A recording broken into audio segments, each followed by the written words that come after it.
欢迎观看老爸的时光，每周分享家庭美食。今天老爸分享的是拿手秘技，独特的2种花生酥的做法，所以我也要好好的给大家讲解。准备250克的花生炒熟，接着取一个料理机，把花生放在料理机当中，研磨至就像小米粒一样的颗粒。之前没有研磨机的时候，这个时候是要把花生铺到案板上，用一个大擀面杖很费劲的把花生擀碎，这也算现代科技与传统手艺的一种结合吧。打好的花生碎放在一个碗里，碗中加入50克的细砂糖，糖的分量也可以根据自己的口味加减。再取100克的面粉，这个面粉是加工过的，在炒锅里炒得微微发黄，这个面粉已经炒熟了。紧接着加入一定量的花生酱，这个花生酱根据自己的口味添加。加完花生酱之后，还要再加一些蜂蜜，蜂蜜大约是80克。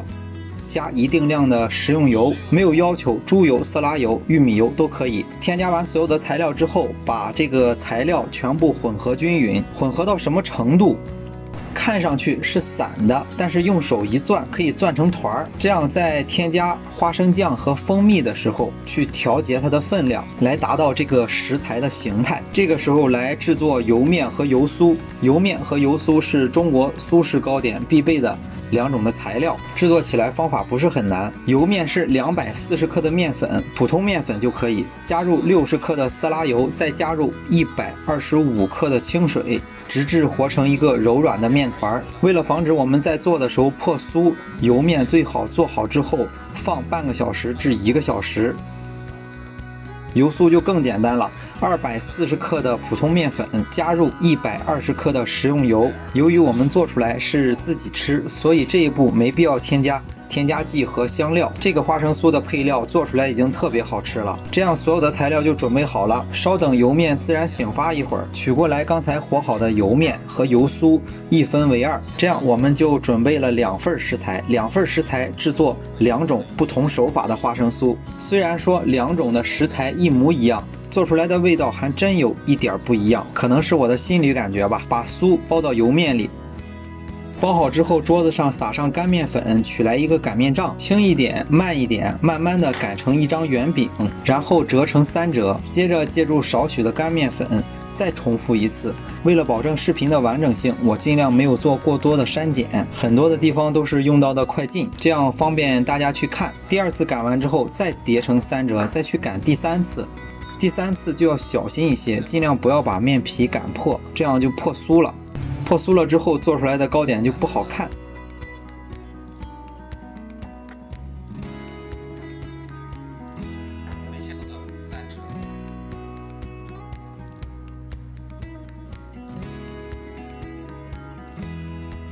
用轻压和轻擀的方式擀成一个长方形的薄饼。这个时候取出刚才做好的花生馅儿，把花生馅儿用手攥成长条，平铺在这个面皮上。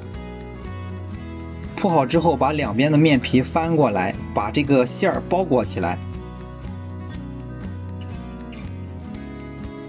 包裹好之后，用擀面杖轻轻的把这个封口擀平，尽量把这个花生酥排擀得齐一些，好看一些。接着在花生酥的表面压上花纹，心灵手巧的小伙伴在上面刻一幅清明上河图也是可以的嘛。压好花纹之后，作为中国的传统糕点，肯定要刷一层鸡蛋液，这样做出来的传统的中式的花生酥排好看贵气。黑芝麻作为装饰，可以多少撒上一些。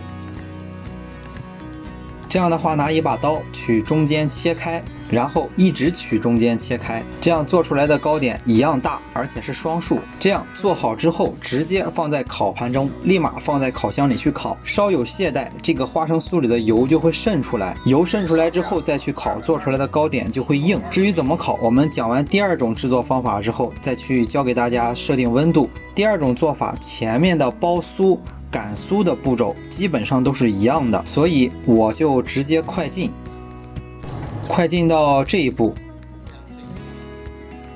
刚才的那种做法，在擀面皮的时候是折了3次，这里只折2次就可以了。剩下的所有的花生酥，别管有多少，全部倒进去，然后把4个角翻过来，把这个口封上。封的时候尽量口对口，不要给它叠起来。如果有面皮重叠的部分，那指定做出来的花生酥有那么1、2块，大部分都是面，做出来就像一根筷子。包好之后，借助擀面杖轻压轻擀，慢慢的、轻轻的给它擀开。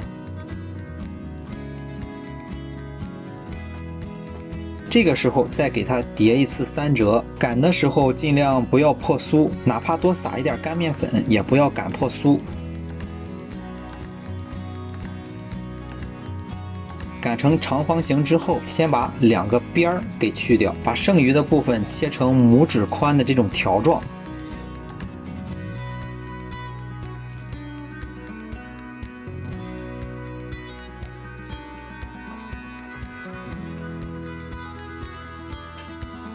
轻轻的拿出一条来，放在一个烤盘里，一头不动，另外一头转2圈。如果刚才擀破了酥，这个地方一转，它可能就断了。待把所有的花生酥做好之后，同样刷上一层鸡蛋液，撒上一点黑芝麻。烤箱的温度怎么设定？上下火都是220度，放入烤箱的中层烤20分钟左右。平时老爸比较节俭，这个大烤箱比较费电，他很少用。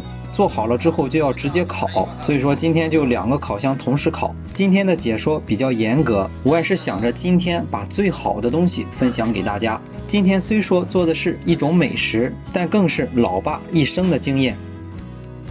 奈何自己没文化，没法给大家去形容这个味道。喜欢的小伙伴可以自己尝试一下，更何况这也是中国的一种传统手艺，中国的一种饮食文化。好了，今天的全网首发老爸秘制花生酥就分享到这里。如果大家喜欢老爸做的美食，请帮忙关注点个赞，谢谢大家。为了方便大家去看视频中所需要的材料，材料已经备注在视频下方的备注栏。